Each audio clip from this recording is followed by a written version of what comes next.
नमस्कार। मैं स्नेहा, आपकी होस्ट, एक बार फिर से आपका स्वागत करती हूँ आपके अपने चैनल डर का घर में। आज जो मैं कहानी आपके लिए लेकर आई हूँ, ये कहानी है सिद्धि की। सिद्धि जो एक ऐसे परिवार की लड़की थी जिस परिवार में काफ़ी समय बाद एक बेटी का जन्म हुआ था।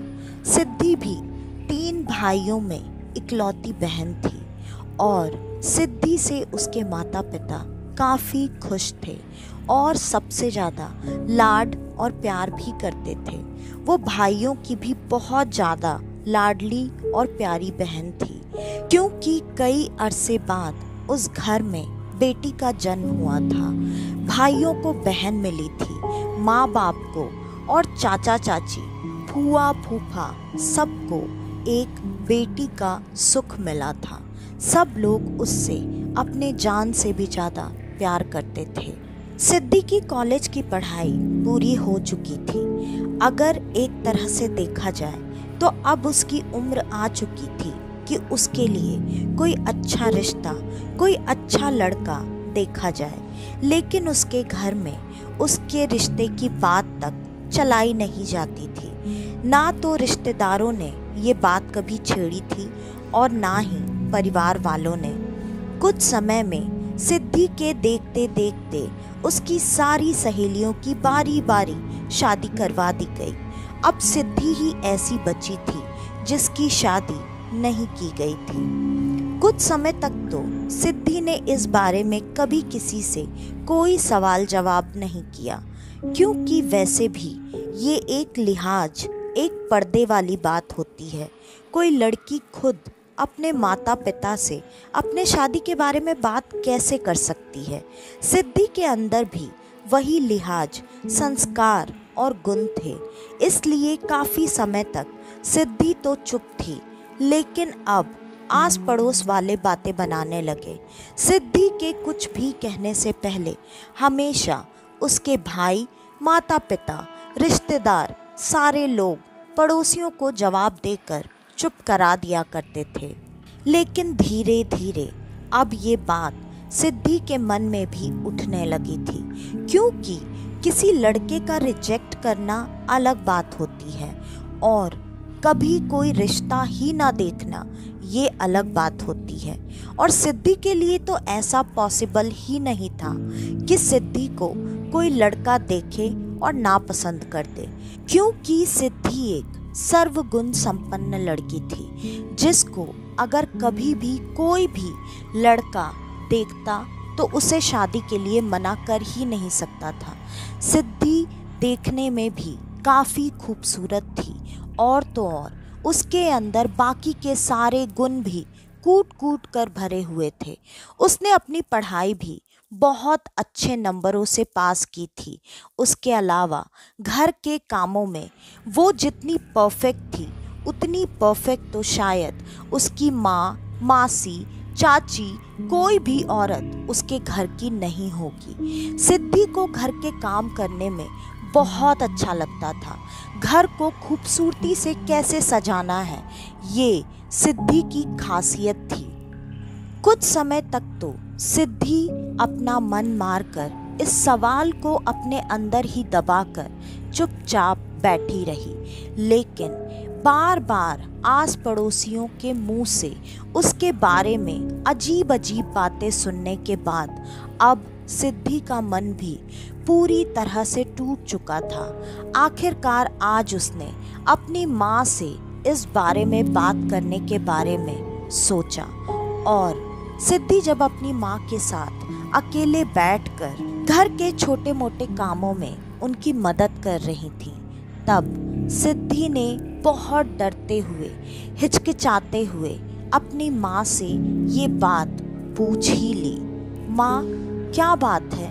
मेरे लिए शादी के रिश्ते आ नहीं रहे, या मेरे अंदर कोई ऐसा दोष है जिसकी वजह से मेरी शादी नहीं हो सकती, कि आप लोग मेरे लिए लड़के भी नहीं देख रहे? माँ सिद्धि का ये सवाल सुनकर काफ़ी शॉक्ड हो चुकी थी। इसलिए नहीं कि वो ऐसे सवाल क्यों कर रही थी, इसलिए क्योंकि वो ये बात जानती थी कि आज नहीं तो कल सिद्धि ये सवाल करेगी ही। लेकिन अब उनके पास सिद्धि के इस सवाल का कोई भी जवाब नहीं था। वो क्या बताती अपनी उस प्यारी बिटिया को, क्या समझाती? इसलिए उन्होंने सिद्धि के इस बात को काटने की कोशिश की। उन्होंने बातें काफ़ी घुमाई, लेकिन सिद्धि अपने माँ के चेहरे, हाव भाव और व्यवहार को देखकर ये तुरंत समझ चुकी थी कि उसकी माँ जानबूझकर इस सवाल को टाल रही थी। अब सिद्धि के मन में जो अजीब अजीब विचार आते थे वो और तेजी से बढ़ने लगे। सिद्धि ने अपनी माँ से ये सवाल दोबारा किया और कहा, माँ, मुझे पता है आप ये बात टाल रही हैं ताकि आपको मुझे जवाब ना देना पड़े। ऐसा क्या है जिस वजह से आप मेरी शादी करने के बारे में सोच भी नहीं रही? मुझे बताइए तो। ये बात अगर मुझसे जुड़ी हुई है तो मुझे ये बात जानने का हक है ना। अब सिद्धि के सवाल को सुनकर उसकी माँ ना चाहते हुए भी उसे वो जवाब देना चाहती थी जो कि सालों से उनके पूरे परिवार वालों ने अपने मन में दबा कर रखा था। जैसे ही माँ ने बात शुरू की, दूर खड़े सिद्धि के पिता ने ये बातें सुन ली और वो तुरंत भागते हुए सिद्धि और उसकी माँ के पास आ चुके थे। उन्होंने कहा, अरे बिटिया, तू कहाँ इन सब फालतू के बातों में पड़ रही है? तू बिल्कुल चिंता मत कर। वैसे भी तू हम सबके कलेजे का टुकड़ा है। हम तुझे इतनी आसानी से और इतनी जल्दी थोड़ी ना किसी के यहाँ विदा करेंगे। ये सारे लोग तो जो अपनी बेटियों की शादी इतनी जल्दी करते हैं, उनको तो अपनी बेटियों को भगाने की पड़ी रहती है। और मैं मेरी अपनी प्यारी बिटिया को इतनी जल्दी खुद से दूर नहीं करना चाहता। इसलिए हम तेरे लिए अभी कोई रिश्ता नहीं देख रहे। और हमें तो पता है, हम तो एक लड़का बुलाएंगे और वो लड़का तो तुझे लेकर ही जाएगा। इसलिए हमें इन चीज़ों में इतनी जल्दी नहीं करनी है। पिता ने इस बात को मजाक में टाल दिया। सिद्धि के मन की सारी उदासी, सारी परेशानी 2 मिनट के अंदर अंदर उसके पिता ने दूर कर दी थी। अब सिद्धि के चेहरे पर एक प्यारी सी स्माइल आ चुकी थी। अब सिद्धि किसी भी बात को लेकर परेशान नहीं थी। ऐसे ही हंसते खेलते कुछ समय और बीत गया और सिद्धि की उम्र अब और आगे निकल चुकी थी।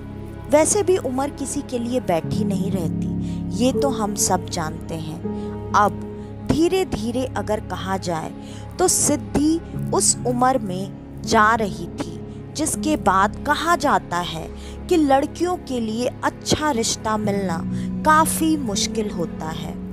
अब सिद्धि के मन में दोबारा से वही सारे सवाल उमड़ने लगे थे, क्योंकि आस पड़ोस वाले अब पहले से भी ज़्यादा इन बातों को लेकर बात करते, सवाल करते, ताने मारते, जो कि सिद्धि को अब बिल्कुल भी अच्छा नहीं लग रहा था। यहाँ तक कि सिद्धि की जो बेस्ट फ्रेंड थी, जब वो अपने घर आई थी ससुराल से, तब उनके माता पिता ने अपनी बेटी को ये समझाया कि वो सिद्धि से दूर रहें, क्योंकि सिद्धि के ऊपर कोई मनहूसियत है जिसके वजह से उसकी शादी नहीं हो रही है। ये बात उन्होंने अपनी बेटी को चुपके से बोली थी, लेकिन सिद्धि ने ये बात सुन ली। सिद्धि को ये बात काफ़ी बुरी लगी कि सिर्फ उसकी शादी अभी तक नहीं हुई है, इस वजह से उसके माता पिता, उसके अंकल आंटी, जो कि बचपन से उसे अपनी बेटी से ज़्यादा प्यार करते थे, आज वो उसी बेटी से दूर रखने की कोशिश कर रहे हैं। सिद्धि के लिए ये बहुत बड़ा झटका था और सिद्धि इस बात को अब चाह कर भी ना तो टाल सकती थी और ना ही भूल सकती थी। आज सिद्धि जब अपनी दोस्त से मिलकर घर पर लौटी, सिद्धि काफ़ी उदास थी और जैसे ही उसकी उदासी का कारण उसकी माँ ने पूछा, सिद्धि फूट फूट कर अपनी माँ के गले लगकर रोने लगी और उसने सारी बातें बता दी और फिर से आज वही सवाल कर लिया कि माँ, अब तो उम्र भी निकल रही है मेरी, अब आप लोग कब मेरी शादी करेंगे? और अगर ऐसे ही आप लोगों ने शादी में कुछ और समय लगाया तो जैसे आज मेरी दोस्त के माँ पिता ने मुझे मेरी दोस्त से मिलने से रोका है, वैसे ही मोहल्ले के सारे लोग अपने घरों में आना हमारा बंद करवा देंगे। आप ऐसा क्यों कर रही हैं? और अब मेरा भी मन होता है कि मेरा भी घर संसार बसे, मैं भी शादी करूं, मेरे बच्चे हों, एक प्यार करने वाला पति हो, एक प्यारा सा घर हो। वैसे भी यही कहते हैं ना माँ कि बेटियां पराई होती हैं और समय आने पर उन्हें अपना घर संसार अलग जाकर बसाना पड़ता है। तो अगर हम पराई ही होते हैं तो आपने हमारी शादी, मतलब मेरी शादी, अभी तक क्यों नहीं कराई? अब मुझे सच में शादी करनी है, ये बात आप पिताजी से करिए प्लीज़ माँ, प्लीज़। और सिद्धि फूट फूट कर रोए जा रही थी। उसकी माँ इस बात का कोई भी जवाब नहीं दे पाई। उन्होंने बस सिद्धि को समझाने और चुप कराने की कोशिश की और ये दिलासा देते हुए उसे समझाया कि बेटा तू बिल्कुल चिंता मत कर, हम आज ही तेरे पिता से बात करेंगे और उन्हें कहेंगे कि तेरे लिए सच में अब कोई तो रिश्ता ढूंढना शुरू करें ताकि हम जल्दी से तेरे हाथ पीले कर दें और तुझे कभी भी फिर कोई कुछ नहीं कहेगा। क्या माँ ये बात सच में करने वाली थी या फिर सिर्फ सिद्धि को दिलासा दे रही थी? सिद्धि के मन में ये सवाल आ रहा था, लेकिन उसके माँ के समझाने पर सिद्धि अब शांत हो चुकी थी। सिद्धि को आज इतना ज़्यादा दुख लगा था कि उसने आज खाना भी नहीं खाया। वो वैसे ही अपने कमरे में जाकर सो चुकी थी। रात का ज़्यादा वक्त नहीं निकला था। घर वाले सब जगे हुए थे और माता पिता आपस में कुछ बात कर रहे थे। सिद्धि की वैसे ही रोते रोते आंखें लग चुकी थीं और अचानक सिद्धि की बहुत तेज चीखने की आवाज़ आई और सिद्धि डरकर उठ गई। सारे घर वाले उसके पास पहुंच चुके थे और सिद्धि रो रो कर अपनी माँ को वही बता रही थी कि माँ, मैंने आज भी वही सपना देखा जो मुझे 12 साल की उम्र से बार बार आ रहा है। मुझे इस सपने से बहुत डर लगता है और मुझे बार बार यही एक सपना क्यों आता है? क्यों मुझे ऐसा दिखाई देता है कि मैं दुल्हन के जोड़े में हूँ और पूरे मंडप में तबाही सी मची हुई है, मेरी शादी नहीं हो पा रही है। ऐसा क्या है? और आप लोग भी मेरी शादी को लेकर ऐसे सब कुछ टालते रहते हैं। मुझे आज जानना है, आप लोग मुझे बताइए, ये सपना मुझे ऐसे बार बार आने का ज़रूर कोई ना कोई मतलब है। अब कहीं ना कहीं माता पिता ये जान चुके थे कि सही समय शायद अब आ चुका है जब सिद्धि को सारी सच्चाई बता दी जाए। अब सिद्धि के पिता ने सिद्धि के सर पर प्यार से हाथ फेरते हुए कहा, हाँ बेटा, इस सपने का मतलब है जो कि हम तुझसे इतने सालों से छुपाते चले आ रहे थे। हमारे परिवार में 3 पीढ़ी पहले एक बेटी थी जो कि तेरी ही तरह सबकी लाडली थी और उसकी शादी तय कर दी गई थी। वो पूरे परिवार की लाडली बिटिया थी, बिल्कुल तेरी तरह। और तो और वो देखने में भी हूबहू बिल्कुल तेरे जैसी थी, या फिर हम ये कह सकते हैं कि तू बिल्कुल उनके जैसी है। और उनकी शादी की तैयारियां घर में बहुत धूमधाम से चल रही थी। पूरे घर में खुशी का एक माहौल था, बहुत अच्छा प्यारा माहौल।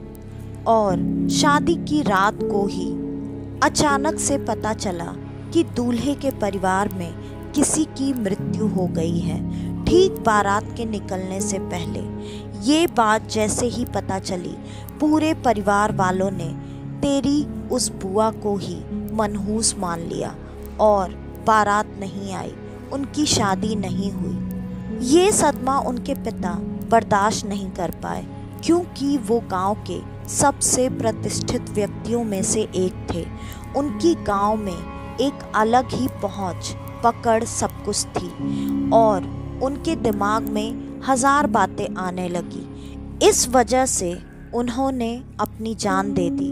उन्होंने उसी रात खुद को फांसी लगाकर खुद को मार डाला। ये देखकर उनकी पत्नी भी ये सदमा बर्दाश्त नहीं कर पाई। उनको वहीं पर हार्ट अटैक आया और उनकी भी मृत्यु हो गई। और जब ये बात तेरी उस बुआ को पता चली, तब उनको ऐसा लगने लगा कि वो सच में मनहूस हैं। ना तो उनकी शादी हुई और तो और उनके माता पिता की मृत्यु भी उसी रात हो गई। इस वजह से उन्होंने उसी मंडप में खुद को जलाकर मार डाला। उनका पूरा का पूरा परिवार वहीं उसी रात खत्म हो गया।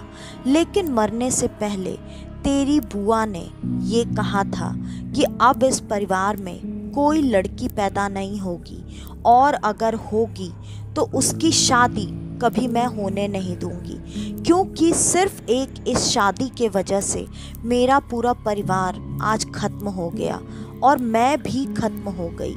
और सच में उसके बाद हमारे यहाँ 3 पीढ़ियों तक कोई बेटी पैदा नहीं हुई। लेकिन जब तेरा जन्म हुआ और तू धीरे धीरे बड़ी होने लगी, तेरा रूप रंग बिल्कुल तेरी बुआ के तरह था, तेरे लक्षण भी तेरी बुआ वाले ही हैं। इसलिए हम सब के मन में कहीं ना कहीं ये डर है कि तेरी शादी में भी कोई ऐसी अड़चन ना आए।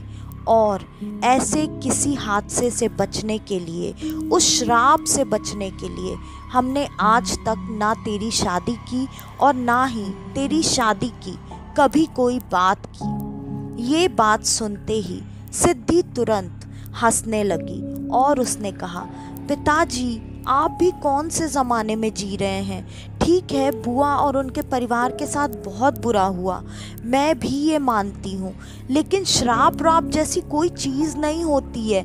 और वैसे भी मैं इसी परिवार की हूँ, तो मुझे बुआ जैसा दिखना ये कोई बहुत बड़ी बात नहीं है। डीएनए सेम होने पर ऐसा होता है। और आप लोग फालतू की ये चीज़ें अपने मन में बिठाकर आज तक मेरी शादी नहीं करवा रहे।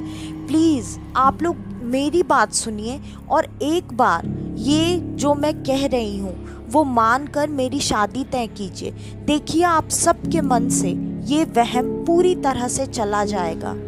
और भी कई सारी बातें, कई सारे तर्क सिद्धि ने सामने रखे। और तो और उसके इन तर्कों से सबसे पहले उसके 3 भाई मान चुके थे। अब वो भी अपने माता पिता को समझाने लगे कि हाँ ये गलत है, हमें उन्हीं पिछली चीज़ों को पकड़कर सिद्धि को इस तरह घर में बिठाकर नहीं रखना चाहिए। इसलिए हम अब सच में सिद्धि के लिए लड़का ढूंढेंगे और उसकी एक अच्छी जगह पर शादी करवाएंगे। माता पिता भी डर तो रहे थे, लेकिन बेटे और बेटी के प्यार में उन्होंने सच में सिद्धि के लिए रिश्ते देखना शुरू कर दिया। सिद्धि के लिए तुरंत ही एक लड़का पसंद कर लिया गया। उस लड़के को भी सिद्धि बहुत ज़्यादा पसंद आई और वो चाहते थे शादी जल्दी से जल्दी हो जाए। लेकिन जिस दिन एंगेजमेंट होने वाली थी, उस दिन घर में अजीब अजीब सी चीज़ें होने लगी। मतलब कहीं किसी साए का दिख जाना, कोई शगुन की थाली हाथ से छूट जाना, कहीं मिरर का अपने आप दीवार पर लटके लटके टूट जाना। इन सारी चीज़ों को देखकर सिद्धि के माता पिता मन ही मन में घबरा रहे थे और भगवान से ये प्रार्थना कर रहे थे कि वो जो सोच रहे हैं वैसा कुछ भी नहीं होना चाहिए। इतने सारे अपशगुन एक साथ होने के बाद अब माता और पिता दोनों काफ़ी डर रहे थे। लेकिन सिद्धि और उसके भाइयों के कहने पर जैसे तैसे एंगेजमेंट पूरी हो चुकी थी। आज रात सब लोग बहुत खुश थे। सिद्धि के माता पिता भी काफ़ी खुश थे, लेकिन उनके मन का डर अब पहले से ज़्यादा बढ़ चुका था। उन्हें ये बात कहीं ना कहीं अब खटक रही थी कि बस एक बार सिद्धि की डोली इस घर से अच्छे से विदा हो जाए, उसके बाद हम चैन की सांस लेंगे। शादी को अभी एक हफ्ता बाकी था। सिद्धि अपने शादी को लेकर काफ़ी एक्साइटेड थी और सिद्धि की शॉपिंग बहुत ज़ोर शोर से चल रही थी। सिद्धि ने अपने लिए एक बहुत ही प्यारा खूबसूरत सा लहंगा खरीदा था। सिद्धि उस लहंगे को अपने सारे दोस्तों को, आस पड़ोस वालों को, रिश्तेदारों को, सबको दिखा दिखा कर इतरा रही थी। और अचानक सिद्धि जब उस दुपट्टे को ओढ़कर वहीं आंगन में गोल गोल घूमकर उसका शो ऑफ कर रही थी, अचानक ही उस दुपट्टे में आग लगी, जिस आग से सिद्धि भी जलकर मरते मरते बच गई, क्योंकि ऐन मौके पर उसके छोटे भाई ने उस आग को देख लिया। उसने तुरंत उस दुपट्टे को खींचकर सिद्धि से अलग कर दिया, दूर फेंक दिया और सबकी आंखों के सामने वो दुपट्टा जलकर वहीं राख हो गया।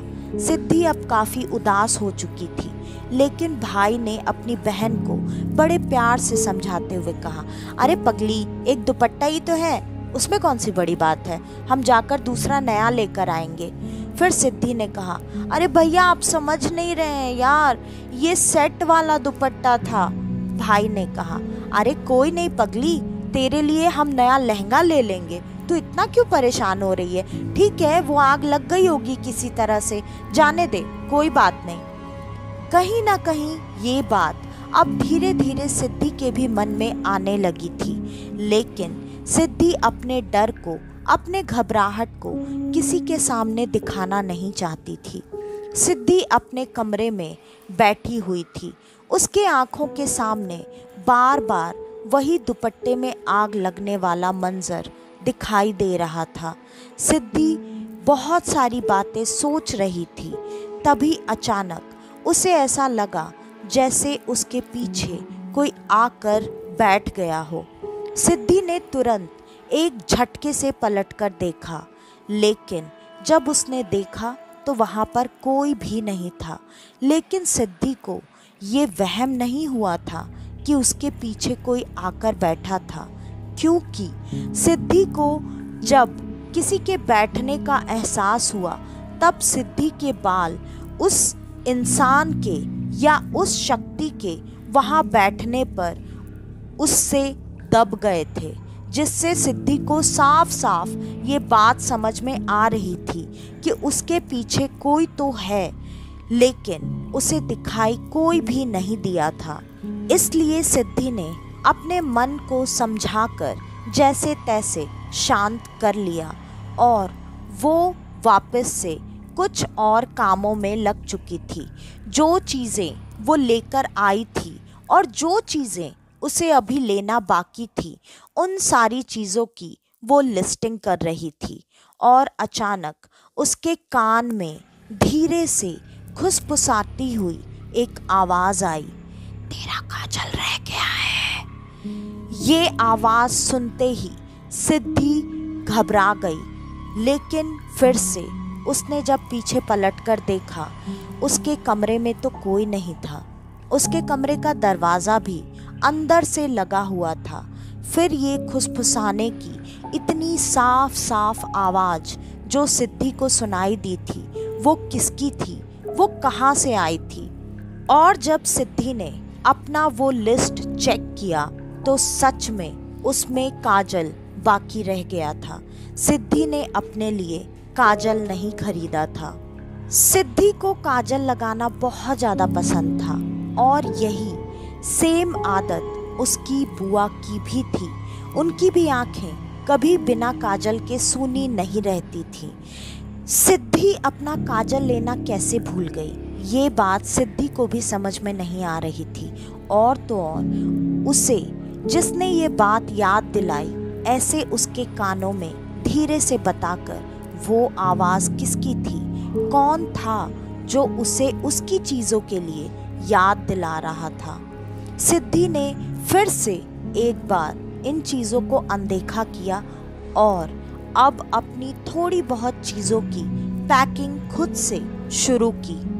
सिद्धि जब अपने चीज़ों की पैकिंग कर रही थी तो अचानक उसे अपने खरीदे हुए सारे सामान के बीच में एक लहंगा नजर आया, जो लहंगा इतना खूबसूरत था जिसको देखते ही वो खुशी से उछल पड़ी।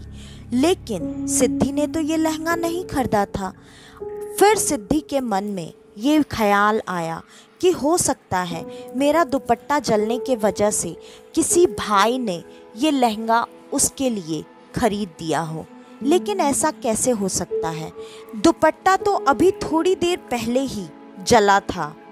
लेकिन वो लहंगा इतना खूबसूरत था, इतना खूबसूरत कि उसको देखकर उस लहंगे की खुशी में अब सिद्धि सारी बातों को भुला चुकी थी और सिद्धि ने खुशी खुशी वो लहंगा पहनकर ट्राई करना शुरू किया। जब सिद्धि ने उस लहंगे को पहना, सिद्धि को अचानक से आईने में अपने साथ खड़ी अपने जैसी ही कोई एक लड़की दिखाई दे रही थी, जो कि पूरी तरह से दुल्हन के रूप में सजी धजी हुई थी। सिद्धि ने जब पलट कर देखा तो उसके कमरे में कहीं भी कोई भी नहीं था। सिद्धि ने एक बार फिर से इसे अपना वहम समझकर उस लहंगे को पहनकर खुशी खुशी खुद को अब आईने में बैठकर तैयार करना शुरू किया, जबकि अभी भी सिद्धि की शादी को 2 दिन और बाकी थे। लेकिन सिद्धि खुद को पूरी तरह से दुल्हन की तरह तैयार कर चुकी थी। सिद्धि ने गहने भी वो नहीं पहने थे जो वो अपनी शादी के लिए लेकर आई थी। सिद्धि ने गहने भी काफ़ी पुराने स्टाइल के बने हुए पहने थे। सिद्धि के पास ये गहने कहाँ से आए, ये बात किसी को भी समझ में नहीं आ रही थी। थोड़ी देर में उसके दरवाजे पर दस्तक हुई।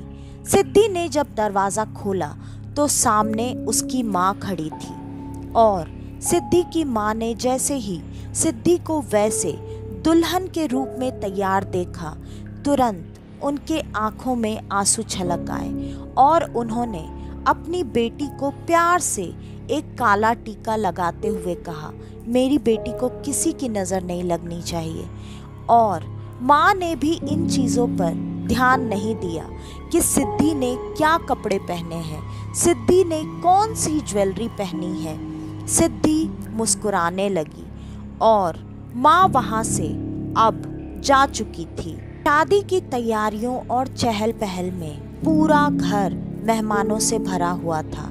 किसी ने भी इस बात पर बिल्कुल ध्यान नहीं दिया कि सिद्धि अब अपने कमरे से बाहर ही नहीं आ रही है। आखिरकार माँ ने अपनी बेटी के लिए खाने की थाली तैयार की और उसके कमरे में लेकर आ गई। सिद्धि अभी भी वैसे ही उसी दुल्हन के रूप में तैयार बिस्तर पर चुपचाप आराम से लेटी हुई थी।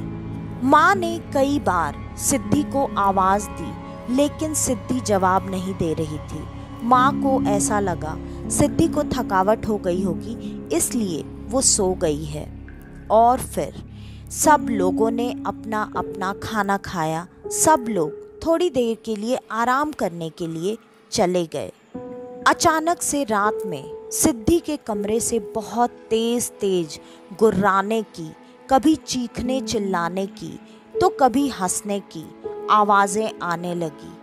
अब घर वालों में से कुछ लोगों की नींद खुली, जिसमें से सिद्धि का भाई और उसकी माँ थे।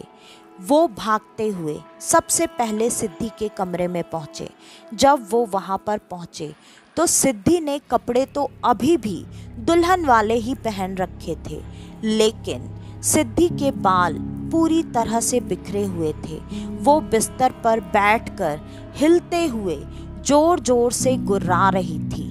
वो इतनी भयानक आवाज़ें निकाल रही थी कि उसके करीब जाने की हिम्मत उसके माँ और भाई की भी नहीं हो रही थी। सिद्धि ने ही थोड़ी देर में अपनी माँ को देखते हुए कहा, तुम लोगों को समझ में नहीं आता, यहाँ कोई शादी नहीं होगी, मैं नहीं होने दूंगी ये शादी।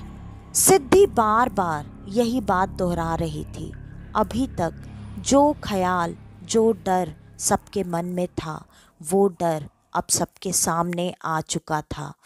ये देखकर तुरंत सिद्धि का भाई दौड़कर अपने पिता के कमरे में गया, उनको उठाकर लेकर आया। बाकी के घर वाले भी ये शोरगुल सुनकर उठ चुके थे। सारे घर वालों को इस हादसे के बारे में अच्छे से पता था। कुछ घर वालों ने तो मना भी किया था कि बिटिया की शादी मत करो, क्या पता बच्ची पर कोई मुसीबत आ जाए।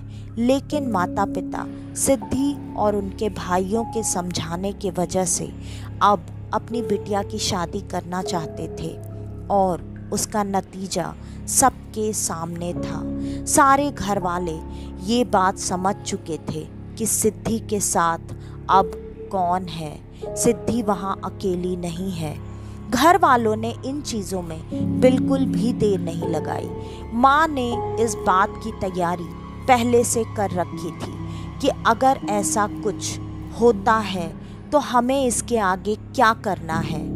पंडित जी 15 मिनट के अंदर घर में आ चुके थे। पंडित जी को भी सारी बातों का ज्ञान पहले से ही था, क्योंकि सिद्धि की माँ ने सारी समस्याएं उनके सामने बहुत पहले से ही रख दी थी। पंडित जी ने आते ही तुरंत जो भी क्रियाविधि थी वो शुरू की और पंडित जी के क्रियाविधि प्रारंभ करते ही तुरंत जो आत्मा, बुआ की आत्मा सिद्धि के साथ थी, उन्होंने सबको ये बताना शुरू कर दिया कि मेरे मना करने के बाद भी तुम लोगों ने इस परिवार में शादी करवाने की सोची। ऐसा कैसे कर सकते हो तुम लोग? तुम लोगों के हमारे परिवार के जाने का कोई दुख नहीं है क्या? ये सारी बातें सारे परिवार वाले कहीं ना कहीं जानते थे। सब ने उनको शांत कराने की, उनको समझाने की बहुत कोशिशें की और सबके मिन्नतों के बाद पंडित जी की क्रियाविधि तो चालू थी ही। कुछ ही देर के क्रियाविधि के बाद आखिरकार पंडित जी ने उस श्राप से उन बुआ जी की आत्मा को मुक्त करवाया और तो और उनकी आत्मा की शांति की विधि भी करवाई। ये सारी क्रिया पूर्ण होने के बाद सिद्धि को कुछ भी इस बारे में याद नहीं था और घर वालों ने इस बात का जिक्र भी सिद्धि से बिल्कुल नहीं किया। उसी रात में ये सारी क्रिया संपन्न हो चुकी थी। सिद्धि ने जो गहने, जो कपड़े पहने थे वो उन्हीं के थे, इसलिए वो सारे कपड़े, सारे गहने सिद्धि से अलग करवा के विसर्जित करवा दिए गए थे। अगली सुबह जब सिद्धि उठी तो वो काफ़ी नॉर्मल फील कर रही थी। सारी तैयारियों में उसने फिर से खुद को वैसे ही जुटा लिया और 2 दिन बाद शादी बहुत धूमधाम से करके सिद्धि की विदाई करवा दी गई। सिद्धि अपने ज़िंदगी में आगे काफ़ी खुश थी। उसके ज़िंदगी में कभी किसी तरह की कोई परेशानी नहीं आई और सिद्धि के शादी के बाद सिद्धि को वो सपना आना भी हमेशा हमेशा के लिए बंद हो चुका था, जो सपना उसे 12 साल की उम्र से आता था और उसे रातों को डराता था। सिद्धि की ज़िंदगी पूरी तरह से नॉर्मल हो चुकी थी। तो आज की ये कहानी यहीं पर ख़त्म होती है। आपको हमारी आज की ये कहानी कैसी लगी हमें कमेंट करके ज़रूर बताइएगा और अगर आपको हमारी ये कहानियाँ पसंद आती हैं तो ज़्यादा से ज़्यादा हमारी इन कहानियों को शेयर करें और अगर आप हमारे इस चैनल पर आज पहली बार आए हैं तो हमारे इस चैनल को लाइक, शेयर और सब्सक्राइब करना बिल्कुल ना भूलें और अगर आपके पास आपकी ऐसी कोई कहानी हो तो डिस्क्रिप्शन में दिए ईमेल आईडी या इंस्टा आईडी पर आप हमें आपकी वो कहानी भेज सकते हैं। तो आज के लिए बस इतना ही। मैं स्नेहा आपकी होस्ट आज के लिए लेती हूँ अलविदा। वापस से आपसे मिलने आऊँगी और आप सबको लेकर जाऊँगी कुछ जाने अनजाने किस्से कहानियों के सफ़र पर, आपका अपना डर का घर में। तो तब तक के लिए नमस्कार।